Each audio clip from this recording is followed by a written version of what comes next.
ఏడేళ్ల కిందట కర్నూలులోని ఓ ప్రైవేట్ స్కూల్లో సుగాలి ప్రీతి అనే విద్యార్థిని ఫ్యాన్ కు ఊరేసుకుని విగత జీవురాలుగా దర్శనమిచ్చింది.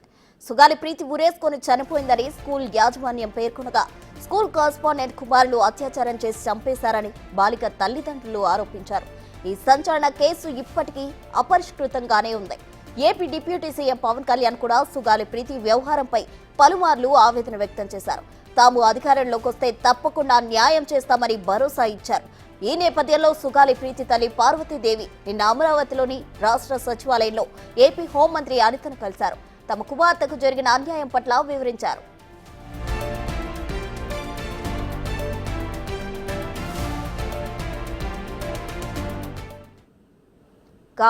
తమ కూతురి అత్యాచారానికి సంబంధించి సుగాలి ప్రీతి తల్లి హోమ్ మినిస్టర్ అనితను కలవడం జరిగింది. దీనికి సంబంధించి మరిన్ని వివరాలు మా ప్రతినిధి శ్రీరామ్ అందిస్తారు. శ్రీరామ్, చెప్పండి.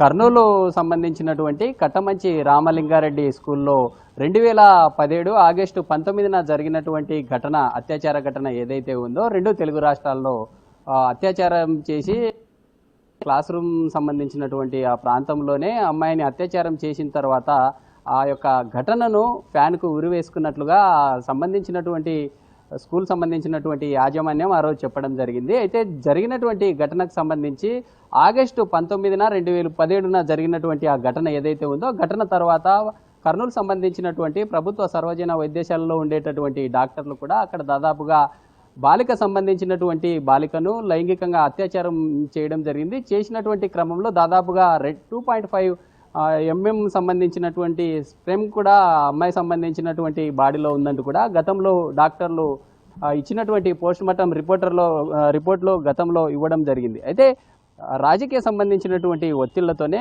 గతంలో మరోసారి ఆ యొక్క రిపోర్ట్లను, పోస్ట్ మార్టం సంబంధించినటువంటి రిపోర్ట్లను తారుమారు చేయడం జరిగింది. రాజకీయంగా ఈ యొక్క కేసును తప్పుదోవ పట్టించారనేటటువంటి అపోహలు కూడా గతంలో వచ్చాయి. అయితే 2019లో వైసీపీ అధిష్టానం పార్టీ సంబంధించినటువంటి కొత్తగా పార్టీ అధికారంలోకి రావడం, అధికారంలో వచ్చిన తర్వాత కూడా దీనికి సంబంధించి ఎక్కడా కూడా మాట్లాడినటువంటి సందర్భాలు లేవు. అయితే అప్పట్లో ఉండేటటువంటి జనసేనాని పవన్ కళ్యాణ్ గతంలో ప్రీతి సంబంధించినటువంటి ఇష్యూ ఏదైతే ఉందో, ఇష్యూ సంబంధించినటువంటి బాధితులకు న్యాయం చేయాలంటూ కూడా గతంలో పోరాటం చేయడం జరిగింది. అయితే అసెంబ్లీలో కూడా ప్రీతి సంబంధించినటువంటి ఘటనకు సంబంధించి మాట్లాడాలని అనేక సార్లు ఒత్తిడి తెచ్చినప్పటికీ ఎక్కడ కూడా ఆ యొక్క కేసు సంబంధించి దర్యాప్తు కొనసాగలేదు. అయితే హఠాత్తుగా 2020 ఆ ప్రాంతంలో జనసేనాని కర్నూలులో భారీ ర్యాలీని నిర్వహించడం జరిగింది. ప్రీతి సంబంధించినటువంటి ఘటనను ఇటు రెండు తెలుగు రాష్ట్రాల్లో సంచలనంగా మారింది. తర్వాత ఏపీ సిఐడికు ఈ యొక్క కేసును దర్యాప్తు పంపించడం జరిగింది. అయితే ఇటీవల